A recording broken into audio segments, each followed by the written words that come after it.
Okay, welcome back to Urban X. Urban X TV. Urban X TV, we got the Black Dot back in the building. Yes. Okay, now today's a very special day. For those who don't know, the NBA Finals start today. NBA Finals start, yes. So I thought it would be a perfect day to interview about your book, Urban Culture Decoded. Urban Culture Decoded. Let's get that in the camera. You know what I'm saying, you see that? Cool. So, I wanted to talk to you about a particular chapter in the book that deals with sports, chapter 13, which is called the ESPN Effect. Okay. So, we're getting ready to watch the finals, and you spoke about, in the last interview we did, you spoke about how we get so caught up in, these athletic events, like we're in them. Absolutely. And the players are actually the only ones that are living that experience. So I wanted you to elaborate on that point. Again, it has a lot to do with us vicariously inserting ourselves in other people's experiences. And we do it so much that it has become second nature. I understand when we go watch a movie, you want to insert yourself into maybe the villain or, what I'm saying? But when it comes to sports means so much for the urban community because it represents a way out, so to speak. So our ability to ascend in sports means more to us than it may mean for somebody else. Right. So the brothers and sisters who are really going hard at it from our community, we get behind them. Right. You know what I mean? Either you selling crack rock or you got a wicked jump shot. Exactly. As Biggie said, so we all in one pile. The hustlers, the ballers, the rappers. And when we have someone amongst us who exhibits superior talent and skill set, we vicariously get behind them. The only problem with that is they're the ones getting up at 5 a.m, shooting jump shots while you smoking out, playing PlayStation, looking out the window at them, you know what I mean? To the point when they actually reach their goal, we in the hood have a tendency to think they owe us something because we was there vicariously in the car with them per se, but they're the ones who are making the sacrifice. Right. They're the ones who sacrifice going to clubs. They're the ones who maybe even sacrifice girlfriends. They're the ones who even sacrifice social lives. We'll talk about that when we get to Tiger Woods. Right. So we have a tendency to live through them and give up a piece of ourselves.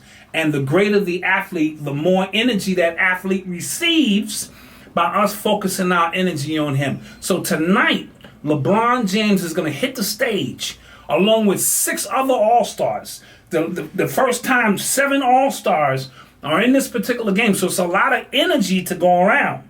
Now, in 2011, when LeBron had his worst finals appearance ever, the energy was bad for a number of reasons. A lot of people didn't like the decision. When he sat down on ESPN, he called a press conference to throw the Cavaliers' ownership under the bus. What he didn't realize is he was throwing the entire city under the bus as well. So the economy suffered. They were boarding up restaurants when he left. So his energy going into that finals, even I was rooting against him. Because I didn't like the way he made the decision. I didn't like the way, again, me giving a piece of myself, waited 2 weeks. And ESPN, did he make a decision yet? Is the decision coming? Man, when is the decision? There's speculation. This one's saying that. Oh, man, I wonder what's going on. And he did all of that to say he's going to Miami. So, again, that's a part of us giving a part of ourselves. So the city of Cleveland died. Right. You know what I'm saying? So to speak, when he ascended, the prodigal son ascend to another city, the city of sun. Basically Miami is hot. You know what I mean? So, that plays a role into it. Then he came back and he resurrected the city. So that's ritualistically speaking. Yeah. And then he was able to finally bring home a title as he chose to do so. So tonight is one of those nights. It's going to be a lot of energy going around, but the only ones who are going to be really fully HD experiencing it are the players. But I will have, a little drink and a little chips and dip to kind of see how this plays out. All right, so I want to go back to one of your earlier points when you said that a lot of people in our urban community, they see it as a way out, so they attach their personal feelings on the players because in a book, I'm sure you're familiar with it, $40 Million Slave. Yes, very good book. Very good book. I forgot the brother's name. He talked about how when he was younger and it was like no TV when he was, I guess, listening to sports. He was listening to, boxing matches and things like Joe that. Louis on the radio. Yes. He said that it was a collective experience because he was just like, I beat this white boy, or don't let that white boy score on you. Don't do this to that. So it was a collective. And it was a collective based on the experiences. Yeah. It was a lot of division, white versus black. And so when Jackie Robinson made it to the major leagues, he didn't just make it, we all made it. Right. For that specific reason is that because we understood, you only the sum of your experiences. And we have been experiencing hardship, trials and tribulations, water holes, discrimination, segregation, yada, yada, yada. So when one overcomes that, it goes back to my point that we always succeed in spite of. Right. So when you are able to make it through those many filters and say, bam, not only am I here, I'm kicking everybody's ass to show you that we belong here. So the time was different. Muhammad Ali refusing to fight the war. You know what I'm saying? Sacrificing the greatest years of his life in terms of his boxing career. We had more unity among them athletes then than we really do now. So I'm not saying it's a bad thing, but you got to be careful when you give yourself to a religious figure, a hood figure, because it lessens yourself to a certain degree. So you have to kind of draw the line. So when I watch sports now, first of all, these games are rigged. We'll do a whole lecture on that some other time. I'm watching through a different lens, but I still want to be entertained and see who does what. But I'm not going to give myself to, because one time I was a big Charles Barkley fan in the 90s, and they were up 3-1 against Houston. And then all of a sudden, Elijah Wan just woke up and went off. And when they lost Game 7, I went into my bathroom and destroyed everything in the bathroom. That was a low point for me, man. It meant that much to me that he got to the finals to face, it was going to be Patrick Ewing that year. So that meant one of the two who didn't have a ring would get a ring. And I was like, dude, this is a bad place. This is a bad place. We wasn't even using the term like a sunken place, but I was in a sunken place. Okay, so the title of that chapter is called the ESPN Effect. What is the ESPN Effect? In a nutshell, I coached a lot of youth basketball back in the days, as you know, keeping kids off the street and building these tournaments. I noticed that ESPN is highlighting so much, even at an early age. 6th and 7th graders can get their highlights on ESPN that you couldn't really, you couldn't train these kids. You couldn't teach these kids nothing. ESPN began to teach them. And they didn't want to guard nobody because they didn't want to be crossed over because the crowd would go, ooh. They didn't want to get dunked on because it meant something. Well, the greatest shot blockers get dunked on. Right. That's why they get dunked on, because they shot blockers.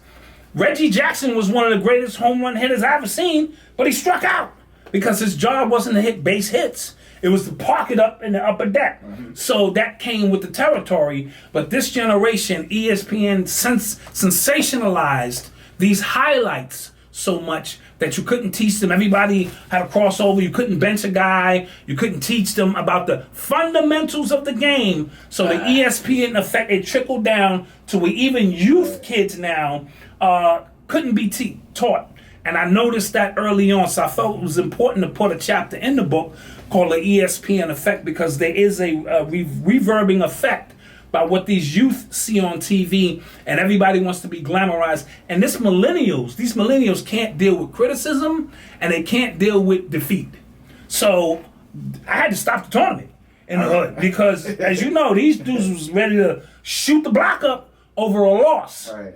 You know what I mean? So it got to the point where I didn't want to knock on a mother's door and say, your son is under a blanket because he crossed some kid over and the kid didn't like it.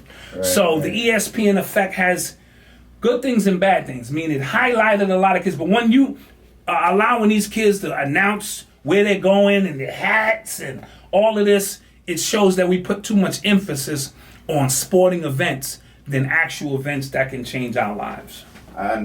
That's a very good point because, going back to the Lonzo Ball thing, he has an AAU team and they just got smacked by 50. By 50 points, right? And his youngest son, who's on the team, had a bad game, and his I guess low light tape of him shooting air balls that went viral quickly. So I understand what you mean by But that also takes on a life of itself because his father's writing checks that they can't cash. Yeah, which has another layer to it, another component. I understand that, but at the same time, you're destroying. He's 16. That's my point. You know what I mean? So I get both. I get both sides. People want to show his father up, so the video won't So people are going extra hard on guarding your son, where I may have just guarded him and allow his ability, or now I'm going at him real hard. Right. You know what I'm saying? Because I want to show his father something. So his father needs to understand this is chess, not checkers. You have pieces on the board or pieces that you're putting on the board that you're trying to navigate through and show them to reach their dreams or your dreams, whatever it is. Right. We'll talk about that. And, but don't put a target on your kid's back. I would never put a target on my son's back. Right. So, talking about how, inflated these kids can be over this ESPN effect, I find it interesting that LeBron has been in the eye of the public since he was a teenager. And I don't think people give him enough credit for mentally holding it down. You see Tiger right now is losing it. Right. So, guys, is that the end of it? Yeah. So, I give LeBron a lot of credit off the court. He married his high school sweetheart. He's putting on for his city. Even though he left, he realized his mistake when he left and realized it wasn't about the owner. And, the owner and, they crossed him with his mother and a lot of things that we won't get into on this particular tape. So he felt betrayed. But the scrutiny that this man receives, because remember, there was no social media when Mike played. Right. So you was able to just enjoy Mike. And, you know what I'm saying, he dealt with maybe a few letters here and there. But in the era where everyone has an opinion and there are 50 newscasters, and we had one or two, you watch the 11 o'clock news for sports. That was it. Once ESPN showed up on the scene and giving me 24-hour sports, I don't need sports for 24 hours. Ain't that much shit to talk about for 24 hours. So you see they start recycling these stories. All week long I've been hearing is Kevin Durant ready? Will this make LeBron the greatest? 50 times I've heard this story. Right. So I stopped watching. Now it's game time. I want to just sit back and enjoy the game. But the burden that this man bears, he's bearing the cross for a lot more than that. Look, he's educating people, starting his own school, putting his own money up. You know what I mean? Right. And that's the difference between him and Jordan. Jordan, from what I understand, was investing his money in prisons. And, but again, you are the sum of your experiences. I'm going to keep saying that because where LeBron come from, the neighborhood took care of him. Because his mother was young. She had him at 16. So his mother was still out there. She didn't understand the importance of, mothering a child. At 16, you're a child yourself. Right. So the community basically took care of him. Fed him, moved him. They noticed he had talent, so they put that shelter around him, that halo around him, and it enabled him to grow into the man he is. So he never forgot that. So now this is his way of giving back. We can get into all the Illuminati shit y'all want to get into about him being a puppet and they using him. That's great. All I know is we succeed in spite of. So in spite of all of those esoteric things that may be taking place with ritualistic things happening, he's putting his money where his mouth is. You know what I mean? And I have to respect that. I don't hear his name in no dirt. I'm not saying he ain't getting a little ass on the side or whatever. His team is tight. We don't know that. Whoever his team is, they taking that hit for him or whatever the case may be. Because I only say that because he's a man. Right. So you never want to put somebody up on a pedestal because this goes back to living vicariously through them. Okay. So when they die, you die.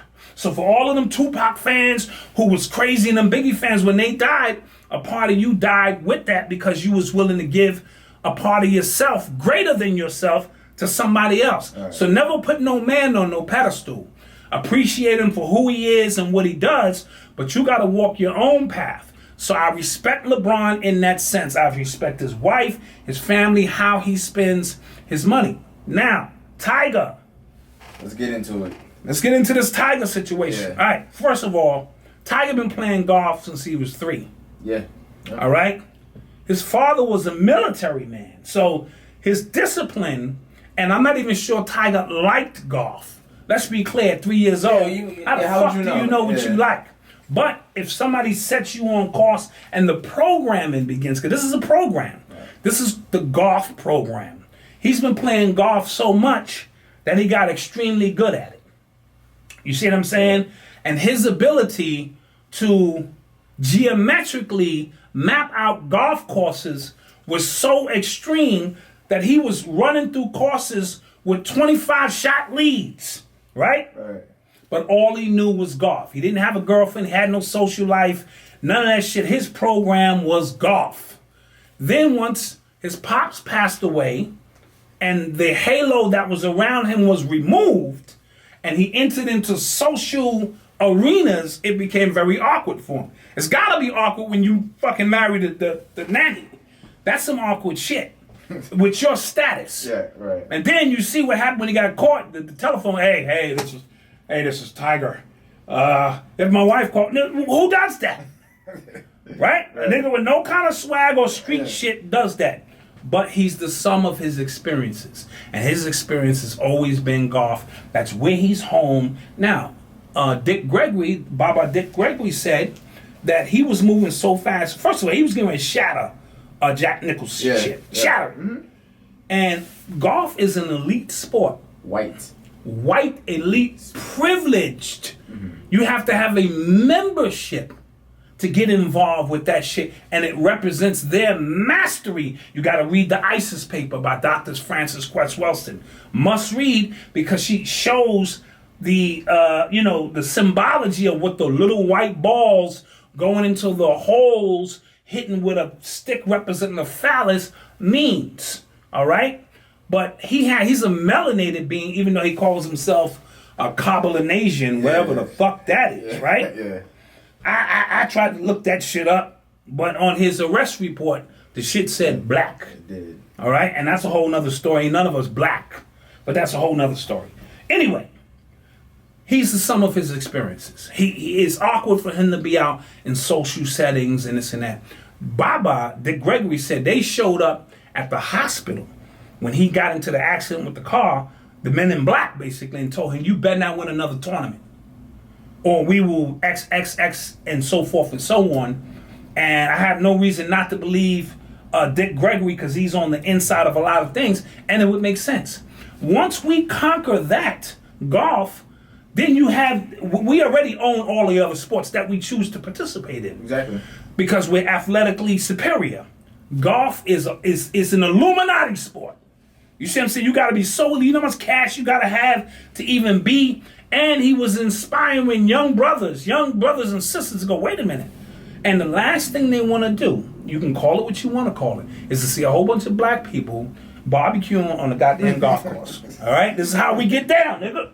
Nigga, my shot? Hold on, nigga. Hold on, my nigga. You know how it is? Shit. You know, that's just how we get down. You know what I mean? So I would not be surprised if all of that stuff was orchestrated with the girl, and this and that, all of that. She might have been an agent put in place to do that. Because when you ain't got no street senses, your whole game is off. Anybody could have ran up on him and got over. That's true. Kobe Bryant suffers from the same thing because he was raised in all of these other places. So when you speak to him about social events regarding so-called black people in this country, his answers are always distant and they're always insensitive because he didn't have that experience. You are the sum of your experiences. When I tell my own kids, my daughter, about how rough it was for me, I had 2 pair of pants and I had to wash my socks out, and she don't want to hear none of that because that's not the sum of her experiences. She had a damn iPhone since she was like 9. You see what I'm saying? So her experience is different. She go to great schools. She live in a great neighborhood. You understand? So she is only able to truly resonate with the sum of her experiences. Right. And we have a tendency as black people, and I say this all the time, is we turn our children into victims without even realizing it, because we keep telling them about us being beaten and tortured and murdered. Now, I'm not saying we're not supposed to share that information, but we're downloading a program into our children that is automatically telling them that they're victims. You never hear white people talk about when they was in the caves as knuckle draggers and all that old shit, fucking their own moms. Never. All they shit is, we went over there, we conquered that shit. And we went over there, we conquered that shit. We went over there, it was rough. We conquered. Everything with them is conquered. That's why they always feel privileged wherever they go. Okay. Like, oh, you got 10 albums out? I want your whole catalog, nigga. And I'm not going to stop until I get it because it belongs to me. That's their mentality. You see what I'm saying? Their children grow up like that. So I'm not saying we're not supposed to refresh our history, but get on Oshawa Kwesi, go further back. When we were, living the high life. Emit that shit. You know what I mean? Simply because we want to give our kids a fighting chance. They already have things stacked against them, and we keep downloading more victim consciousness about suffering and pain, and then we want to know why they can't thrive. Right. In my humble opinion. So, back to the youth, because when I worked, in after school programs, absolutely, like that, and I would ask kids, what they wanted to do when they got older, and like 85 to 90% of them wanted to be an athlete.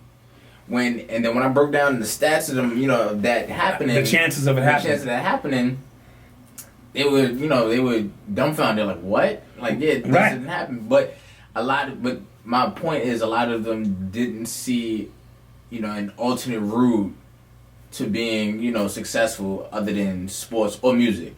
Yeah. Well, we don't support those who will become doctors, lawyers, engineers, astronauts, architects. We only support and glamorize. And see, this goes to pyramid energy. That's why the eye of the pyramid is detached from the body. See, there's only 10 spots. The NBA draft is coming up. Right. Only 25 spots really available. But there are 25 million kids, that's the body of the pyramid, giving the top of the pyramid energy. You see what I'm saying? You will never make it in there, or it's very slim. You have to be initiated to even make it that high up the pyramid, but the kids don't see that. So that creates industry. Basketballs are being sold, elbow pads, jerseys. So they turn your dream into industry. You know what I'm saying? That's the secret to all every music industry. Same thing. Right. You know how much money I spent in Sam Ash back in the days of buying equipment and this and that, only to give yourself an opportunity to be a part of the few rappers that make it. You know what I mean? Right. So now, and we glorify that. So that's the imprint that they carry. You are the sum of what? Your experiences. So when I look outside and the only people we glorify is the hustlers, you know what I'm saying? Because the hustlers are the closest to you. You don't have to go out at 5 a.m. and shoot no jump shots for that shit. And you can do that, right? Right. The hustlers, spinning bread, the ballers, you know what I'm saying? And the rappers. We don't talk about the teachers, doctors, lawyers, because there's no glory in that. There are jobs to be filled right now in coding and all of these engineering, tech world. If you understood it, you could get paid. No, we don't want all that. We want glory. You know what I'm saying? We want fame, and that's all of a part of a program. Instant gratification. Instant gratification. We don't even want to be rich. We want to be famous. It's a big difference. That's true. Because you be standing on a subway train next to a white man with beat up sneakers on, and he got $1 billion in his pocket, and we don't want that. We've been programmed to be famous. We want to be seen, especially in this era with the social media stuff going on. We want to be seen. We want to be glorified. And that is all a part of the ESPN effect. Because when you turn on ESPN 24 hours now they mix in the culture. So you got rappers sitting on First Take. Right. Rappers who were proclaimed drug dealers. No shame again. Yeah, this is Rick Ross, drug dealer. Right. I think the Cavs got a chance. What? So now the cultures are mixing. Right. Rappers is doing intros for First Take and Undisputed. So they're mixing it so it's all one culture gumbo now when all of that stuff used to be separate. Stuart Scott was the one who engineered a lot of that. Booyah! He started using hip-hop terms because he was from the street. Right. He earned the right to do that, but these Europeans who don't understand, they just took that and ran with it, and now they all do it. All of them. I'm just saying, oh, really? Like, you rocking Lil Yachty now, really? Right. So that's the culture that we have created, and now that's all the youth are focused on. But in the meantime, there's industry created behind it. The prison industry. Oh, you want to be a hustler, baller. Oh, when you don't make it, this is where you're going to be at. Right. And this is privatized prisons now that have to stay 95% filled. If they don't, the state has to pay them money. So now you're putting people in jail for nothing. You know what I mean? And so forth and so on. And that's the climate that we are in now. All right. Well, I want to talk about LeBron James' house being vandalized. That's another one. That is another point, right? So, I didn't think it was that crazy. No, I think LeBron's response was a little crazy. He compared it to Emmett Till.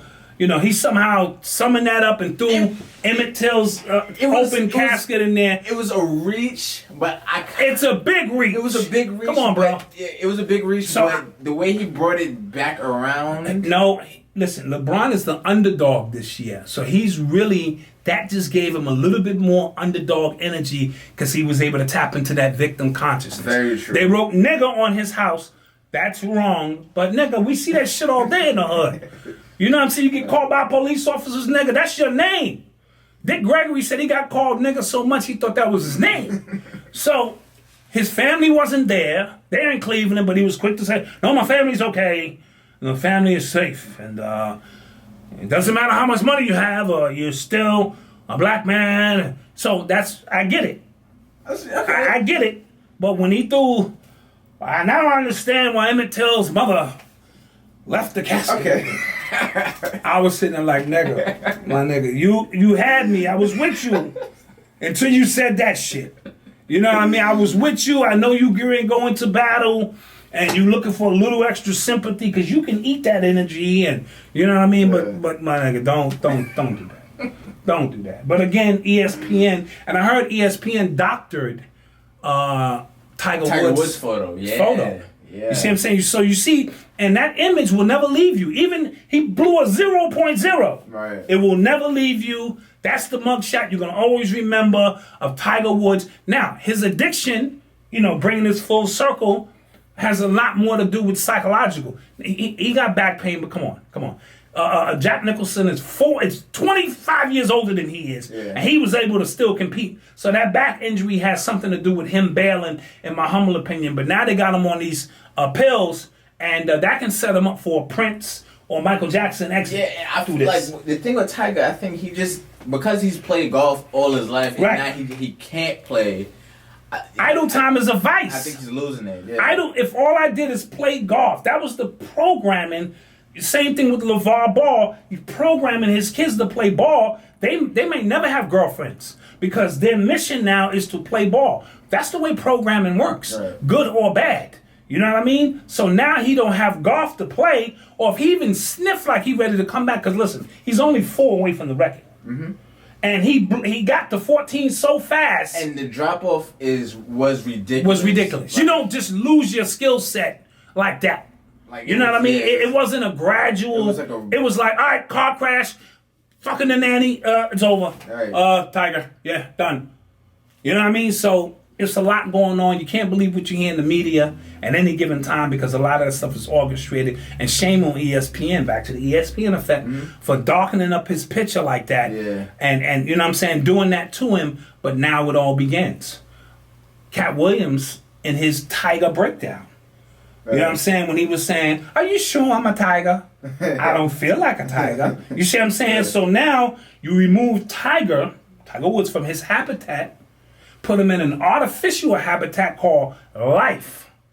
You see what I'm saying? Because his whole life was golf. This other shit, learning how to stand and have a drink and be social and talk shit that don't mean nothing, is fucking with him. You know what I mean? So watch it, because they've entered drugs into your lexicon now. So now you're going to associate Tiger with drugs.